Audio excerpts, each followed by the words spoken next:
Hello, and welcome to my YouTube channel, Reading Little Blue Books Out Loud while stoned. In this video, we're going to start part 4 of our first Little Big Blue Book, or Big Little Blue Book, however you want to put it. And it is titled Not Guilty, A Defense of the Bottom Dog, written by Robert Blatchfords, condensed with a foreword by Miriam Allen DeFord, copyright 1944. So this will be part 4. And we're going to start off. These aren't really chapters, they're just paragraphs with headings. So, the paragraph titled Education is where we begin, or where we left off, whichever you prefer. There are many who underrate the power of environment, but there are few who deny the value of education. And education is environment. All education, good or bad, in the home or the school is environment. And we all know, though some of us forget, that good education makes us better and bad education makes us worse. And we all know, though some of us forget, that we have to be educated by others, and that those others are a part of our environment. For even in the case of self-education, we must learn from books which were written by other men. The root cause of most prejudice and malice, of much violence, folly, and crime, is ignorance. There would be no despised and underpaid poor, no slums, no landless peasants, no serfs, were it not for the ignorance of the masses and of the classes. The rich impose upon the poor, and the poor submit. For one reason, they do not understand. If they were taught better, they would do better, and the better teaching would be improved environment. It is not enough that people should be educated in the narrow sense of the word. Teaching may do harm, as surely as it may do good. All depends upon the things that are taught. If teaching is to be good environment, the teaching must be good. Of home influences it is hardly necessary to speak. The blessing of a wise and good mother, the disaster of an ignorant, vicious, or neglectful mother call for no reminder. The influence of husbands and wives upon each other, the transformation wrought by a fortunate or unfortunate love passion in the life of a woman or a man are equally obvious and well understood. So with friendship. Most men have known at least one friend whose counsel, conversation, or example has affected the entire current of their thoughts, perhaps has changed the direction of their life. These influences being noted, it remains for us only to remember that the influence of a wife, a lover, a mother, or a friend may be as powerful for evil as for good. But there are other personal influences as potent, but not so generally nor so wisely recognized. Such are the influences of good or bad books, and of great leaders and teachers, good and bad. Into all the wealth of knowledge and freedom of wisdom and virtue they created and bequeathed, we are born as we are born to the light and the air. But for the labors and sacrifices of the workers, fighters, and thinkers of the past, we were shorn of all our pride and power and reduced below the social, intellectual, and moral level of the Australian bushman. And yet, to see the airs and graces of many educated and superior persons, one might suppose that they invented and discovered and developed all the knowledge and wisdom, all the virtues and the graces by which they benefit, of their own act and thought. One would suppose, to behold the scorn of these superior persons for their moral, rude, and ignorant and unfortunate brothers and sisters, that they had designed and tailored all the moral and intellectual finery in which they are arrayed, whereas all their plumes are borrowed plumes. All they know they have been taught by other men. All they have has been made by other men. And they have become that which they are through the generosity and the tenderness of other men and women. And since we are but debtors to the dead, but starvelings decked out by charity and the braveries made by other hands. And since we are deserving of no praise for our grandeur and our virtues, how shall we lift up our vainglorious and foolish face to despise and condemn our less fortunate brothers and sisters who have been made evil, even as we have been made good? We have been left uncouth and ignorant, even as we have been polished and instructed. But for the grace of God, said the tinker of Elstow, but for the graces of environment, say we. There, in the hangman's cart, in the felon's jacket, in the dunce's cap, in the beggar's rags, in the degeneration of the drunkard, or the misery of the degenerate weed of the slums, go we. Next paragraph. How heredity and environment work. There are many who have some understanding of heredity and of environment, when taken separately, who fail to realize their effects upon each other. The common cause of the stumbling is easy to remove. A given environment will affect two different men differently because their heredity is different. But remembering that we are born without any knowledge and that we are born not without intellect or conscience, but only with the rudiments of such, it must be insisted that the hereditary power to resist environment is very limited. So much so that we may say that no man, howsoever strong and brave, could swim against the stream unless he had learned to swim. And the learning to swim is environment, and works against the contrary environment, typified by the stream. Let us take the case of two children. One has bad and one good heredity. One is a healthy baby, born of moral stock. The other is a degenerate, born of immoral stock. We will call the healthy baby Dick, and the degenerate baby Harry.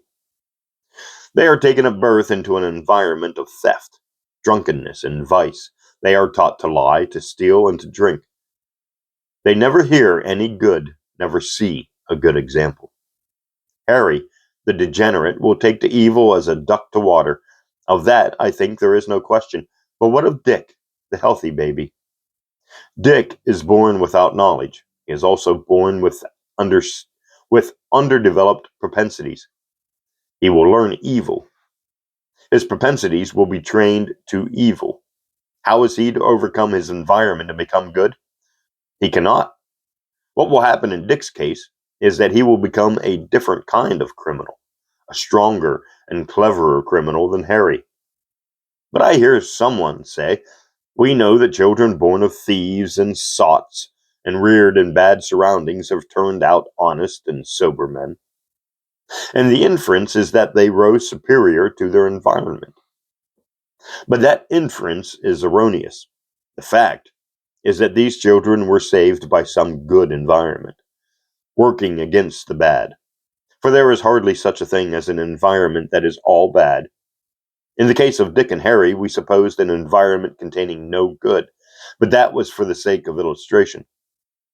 For the environment to be all bad, the child must be prevented from ever seeing a good deed, or reading a good book, or meeting a good man, woman, or child.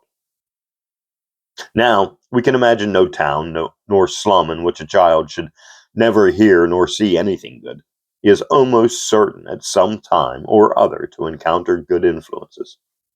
And these good influences will affect a healthy child more strongly than they will affect a degenerate, just as the evil influences will affect him less fatally than they will a degenerate, because the poor degenerate is born with a bias towards disease or crime.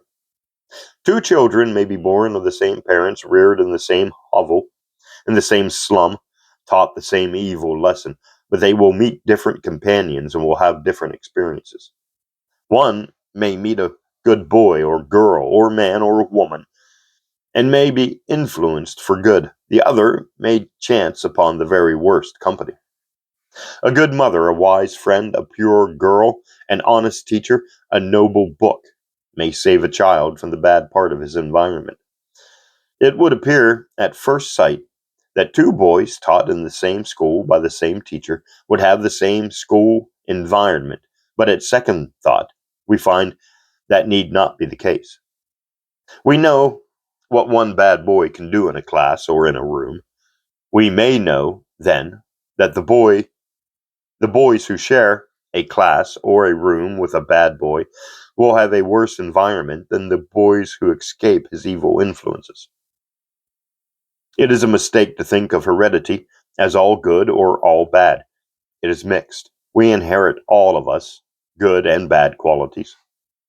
It is a mistake to think of environment as all good or all bad. It is mixed. There are always good and bad influences around every one of us. Good and bad environment work against each other. All kinds of environment work with or against heredity. Different heredities make different natures. Different natures are differently affected by similar environments. But the child being born without knowledge and with rudimentary faculties is, whatever his heredity, almost wholly at the mercy of his environment. Pause for hydration break, brought to you by my friend Maddie.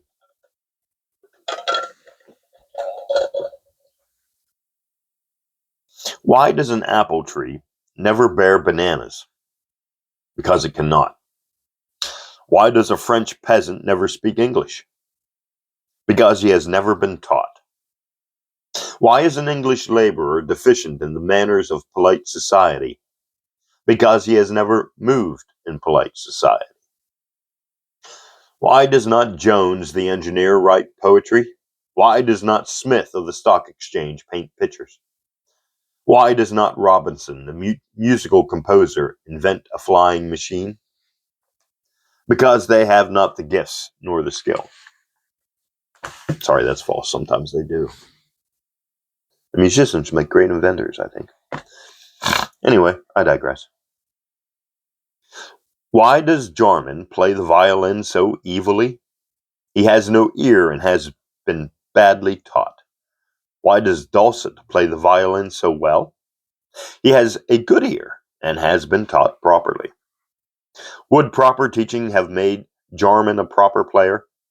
It would have made him a less villainous player than he has become.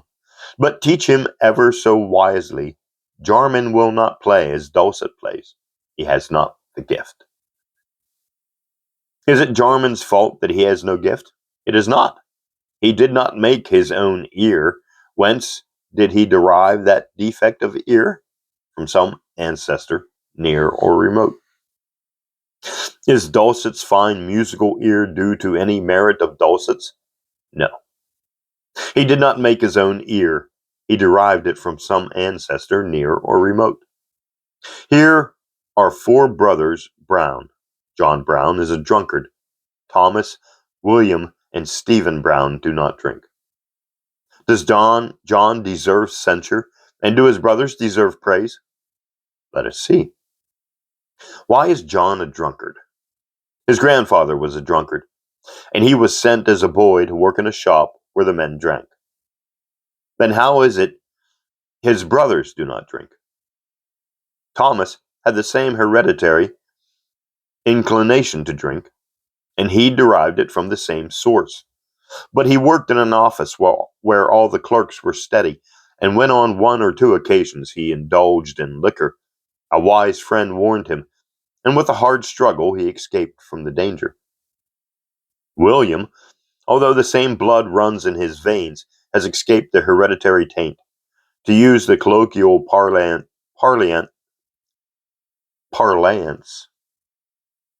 he does not take after his grandfather. He never felt inclined to take liquor, and although he worked with men who drank, he remained steady without an effort. Stephen also was free from the hereditary taint. He mixed with men who drank, and he gradually formed the habit, which gradually formed the taste for drink, but he married a good woman just in time, and she saved him. Thus, John is a drunkard from hereditary and environment. Thomas was a drunkard from hereditary and was saved by environment. William was always steady from heredity and environment. Stephen was steady from heredity, almost became a drunkard from environment, and was finally saved by new environment. John owed his ruin to his father and his shopmates. Thomas owed his safety to his shopmates, who rescued him from the taint of his grandfather's evil legacy. William owed his safety to his blood. Stephen, after being endangered by his companions, was saved by his wife. It is erroneous to speak of a struggle between a man and his environment, or of a man's rising above his environment. What we call a man is a product of heredity and environment. The man is largely what environment has already made him. At the instant of birth, a child may be regarded as wholly a product of heredity, but his first breath is environment. The first touch of the nurse's hand is environment. The first washing, the swaddling clothes, the binder, and the first drop of mother's milk are parts of his environment.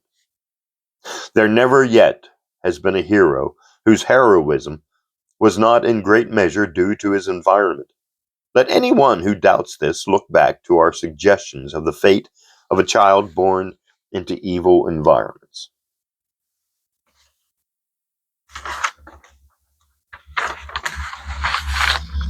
Every man is largely what environment has made him.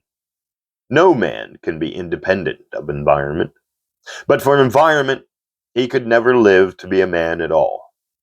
And now, let us consider some of the good and evil things environment may do. And that's the end of that paragraph.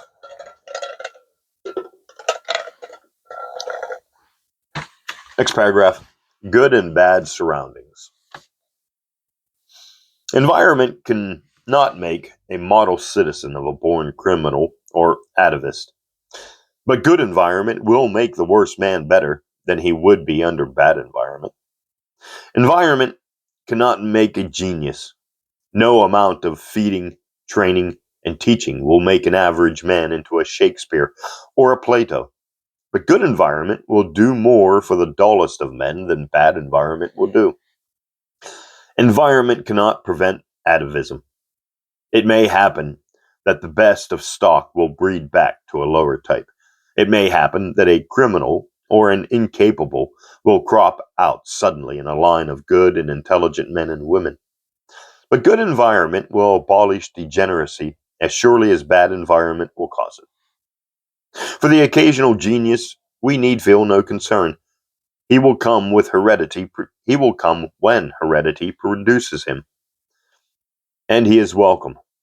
And for the atavist or born criminal, we may be thankful that he is comparatively rare, and may content ourselves with doing the best we can with him in future, instead of the worst, as heretofore. I am assuming that the worst type of born criminal is quite hopeless, but I am not sure of that. We can tame wild beasts, and why not wild men? But is it not better to teach and to train each generation well than to teach and train them ill? If mental and physical culture cannot be handed down, if the children of the educated and the well-developed must be born uneducated and undeveloped, is it not better to have a generation of strong and cultured men and women than a generation of degenerate weeds? Because we cannot by education raise a breed of Washingtons and Darwins and Miltons and Nelsons. Are we to content ourselves with a population of hooligans and boors? It has been suggested by some of the most dismal scientists that to prevent the spread of degeneration we should prevent degenerates from marrying. But I think a sounder method would be to stop the production of degenerates by abolishing the environment that produces them. As to the atavist or born criminal, I would point out that one of the laws of heredity is the tendency to revert to the normal. That is to say, genius and atavism do not persist. In a few generations, the atavist and the genius have bred back to the average level. That, as I have pointed out, is due to the mixture of blood by marriage. Thanks to this law, even the born criminal cannot often reappear. An example of the working of this law is afforded by the descendants of the Australian convicts, who have turned out excellent men and women. I have hitherto dealt almost wholly with the environment of the poor, but it is needful also to say something as to the environment of the rich. The chief evils of the environment of the rich are wealth, luxury, idleness, and false ideals. It is not healthy for young people to be brought up to do nothing but spend money and hunt for excitement. It is not good for young or old to have unlimited wealth and leisure. It is not good for men, nor women, nor children to be flattered and fawned upon. Flunkeyism and slavery degrade and debase the master as well as the servant, the snob lord as well as the snob lackey. We have hundreds of religions in the world, but how many teachers of true morality? True morality condemns all forms of selfishness, all acts that are hurtful to our neighbors, to the commonwealth, to the race. In the light of true morality, a rich landowner or a millionaire moneylender is a greater criminal than a burglar or a footpad, and a politician or a journalist who utters base words is worse than a coiner who utters base coin. This being so, all the rich are bred and reared in an immoral atmosphere. But the atmosphere is polluted in other ways. Pardon me. The children of the rich are perverted with false ideals. They are taught to regard themselves as superior to the workers who keep them. They are taught that it is sport to murder helpless and harmless birds and beasts and fishes. They are taught to toady to those above and to expect toadyism from those below them. They are given They are given tactically to understand that it is their lordly right to command, and that it is the duty of the masses to obey.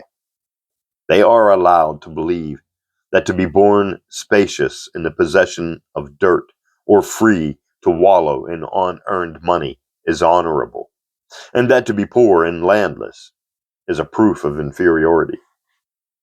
They are puffed up with false ideas of virtue, and suppose that to possess an opulence of pride and a beggarly smattering of useless and often hurtful knowledge is more credible than to be capable of making honest pots and pans and boots and trousers, of laying level pavements and cutting invaluable drains. They have their unfurnished minds lumbered with immoral ideas of empire, of conquest, of titles, of stars and garters. They are the spoilt children of Vanity Fair, and very many of them are the lamentable failures which their environment would lead us to expect. No man is educated who has never learned to do any kind of useful work. No man lives in a good environment who has not been taught to think of the welfare of his fellow creatures before his own. No life is sound, nor sweet, nor moral, which is not based on useful service. Therefore, the environment of the rich is generally evil and not good. We know that. And I think we'll stop there because the next chapter or next paragraph is rather long and it will run over the amount of time that I have allotted. Oh, maybe. Screw it. We're going to go on. The origin of conscience. And I think I'll pause for a little bit of hydration. Alrighty, here we go. The origin of conscience. The religious mind loves mysteries. Conscience has always been set down as a mystery by religious people. It has been called the still small voice, and we have been taught that it is a supernatural kind of sense by which man is guided in his knowledge of good and evil. Now I claim that conscience is no more supernatural than is the sense of smell, and no more mysterious than the stomach. If conscience were what religious people think it is, a kind of heavenly voice whispering to us what things are right and wrong, we should expect to find its teachings constant. It would not chide one man and approve another for the same act.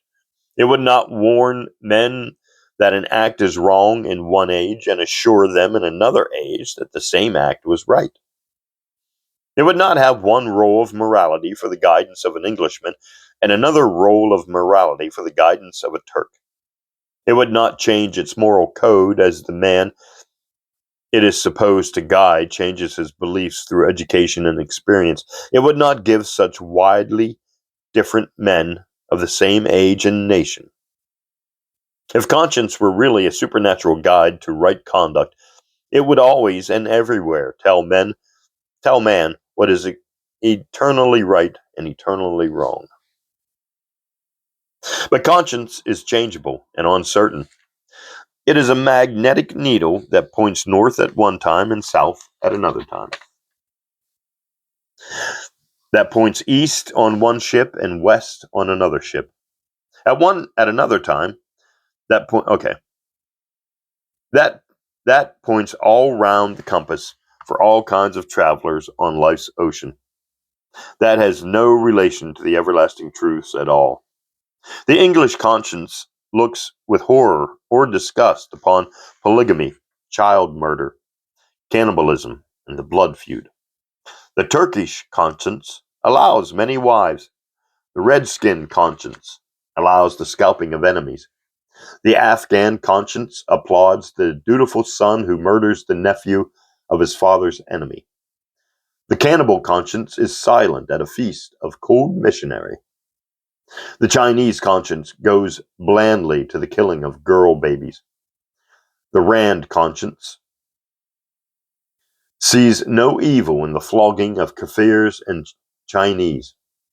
The aristocratic conscience is not ashamed of taking the bread from starving peasants and their children. The capitalist conscience permits the making of fortunes out of sweated labor. Now, cannibalism, murder, cheating, tyranny, the flogging of slaves, and the torture of enemies are all immoral and evil things. They cannot be good things in the East and bad things in the West. But conscience, the mysterious and wonderful, still small voice, blames man in one part of the world and praises him in another for committing those acts. Conscience is local. It tells one tale in Johannesburg or Peking, and quite a different tale in Amsterdam or Paris. What men thought a good few centuries ago, they now think bad. Take only a few examples. Men once saw no wrong in slavery, in trial by wager, of battle, in witch burning, in the torture of prisoners to extract evidence, in the whipping of lunatics, in the use of child labor in mines and factories, in dueling, bear baiting, and heavy drinking.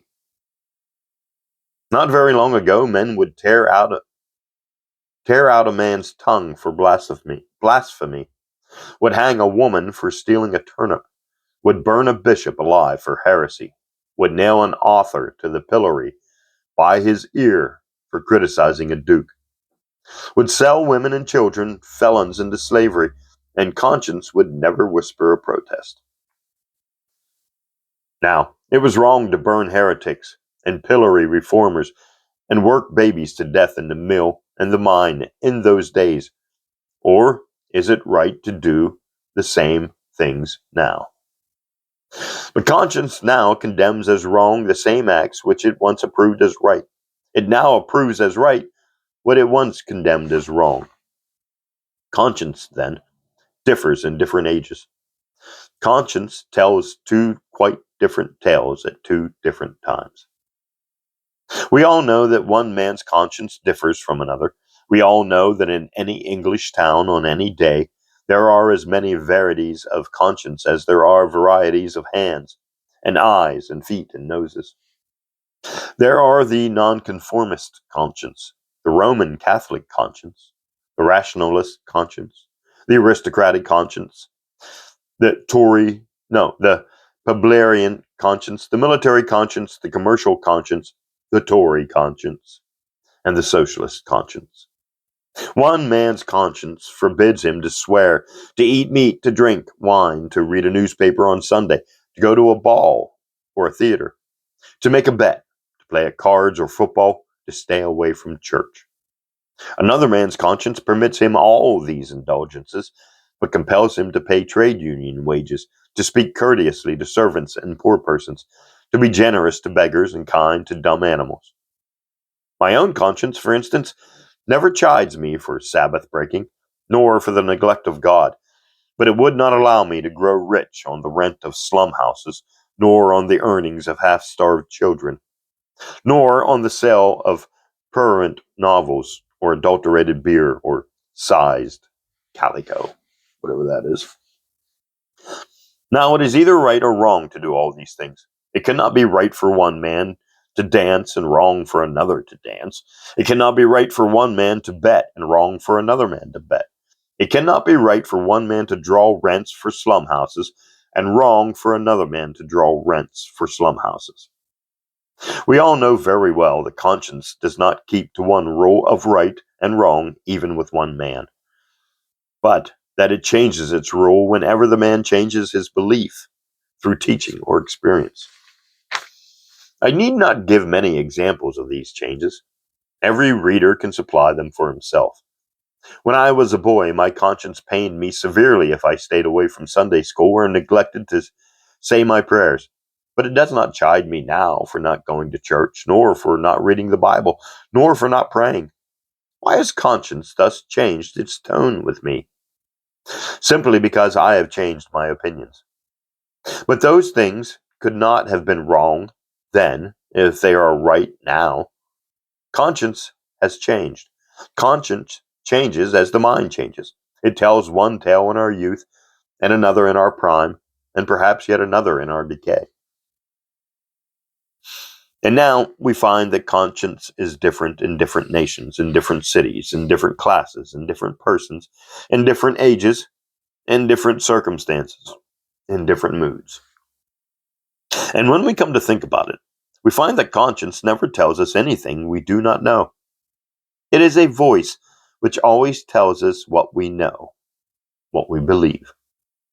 It does not teach us what acts are right and what acts are wrong.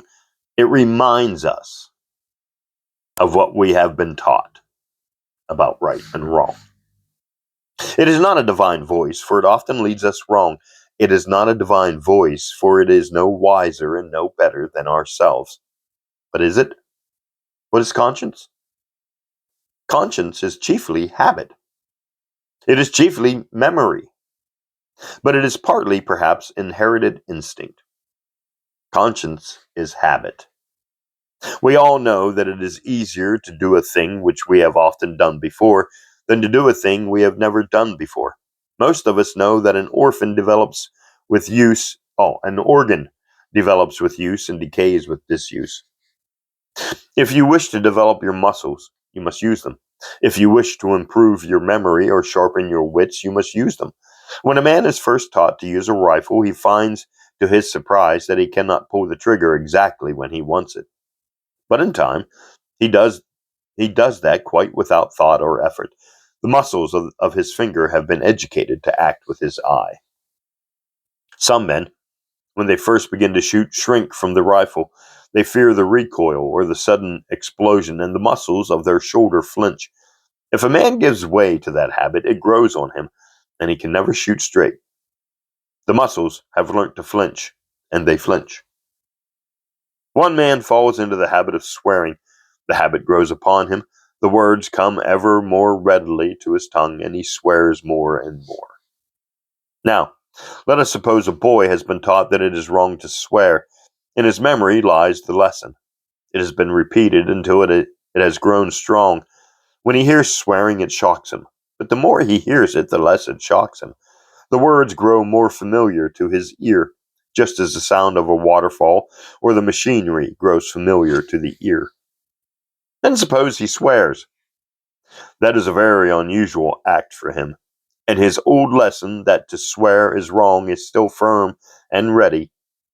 It is not his habit to swear. It is his habit to shrink from swearing. So if he swears, his memory, which has been educated to resent all swearing, brings up at once to his notice the lesson of years.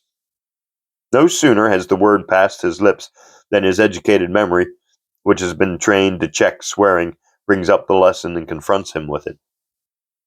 But let him swear again and again, and in time the moral lessons of his memory will be overlaid by the familiar sound of curses. The habit of flinching from an oath will grow weak, and the habit of using oaths will grow strong. It is really what happens with the rifleman who gives way to the recoil and forms a habit of flinching, or with the cricketer who allows his desire to score to overcome his habit of caution. The old habit fades from disuse. The new habit grows strong from use. The rifleman becomes a hopelessly bad shot. The batsman degenerates into a slugger. The young man swears every time he speaks, and his conscience loses all power to check him. And this trained memory we call conscience. It is purely habit, and it is wholly mechanical. There is a good story of a gang of moonlighters who had shot a landlord and were afterwards sitting down to supper. One man was just raising a piece of meat to his lips when the clock struck 12. Instantly he dropped the meat. "Be jabbers," he said, "'tis Friday." That was the habit of abstaining from meat on a Friday. It had been drilled into his memory, and it acted mechanically. Conscience, then, is largely a matter of habit. It depends a great deal on what we are taught. But it is not wholly a matter of habit, nor does it depend wholly on our teaching. The conscience of a boy depends upon what he is by nature and what he is taught. If the emotion of anger is naturally strong in a boy, it will need a better drilled memory to check his anger than if the emotion of anger were weak. I do not mean it will need more teaching to curb his will, but it will need more teaching to build up his conviction that anger is wrong, because the emotion resists the teaching. But in the case of a boy gentle and merciful by nature, it needs no teaching to prevent him from torturing frogs, and very little to make him know that to torture frogs is wrong. It is a common mistake in morals to say that a man is to blame for an act because he knew it was wrong. He may have been told that it was wrong, but until he feels that it is wrong and believes that it is wrong, it is not true to say that he knows it is wrong. For he may only know that some other person says it is wrong, which is a very different thing. For instance, it might be said in this way, that I am wicked for listening to Beethoven on the Sabbath, because I know that it is wrong. But I do not know that it is wrong. I do not believe that it is wrong. I only know that some people say it is wrong. So I claim that conscience is what a man's nature and teaching make it. That it is a habit of memory, and no more mysterious than the habit of smoking, or dropping the aspirate, or eating peas with a knife. A man is never tempted by a woman who does not attract him. He never steals a thing he does not want. He does not drink a liquor he does not like. The desire must be there before his will is put to the test, and the desire is independent of his will. A child has no morals. It has only desires. If it likes sugar, it will take sugar. If it is angry, it will strike. It is only when it is told that to steal sugar or to strike its nurse is naughty that it begins to have a moral sense. And its moral sense consists entirely of what it learns.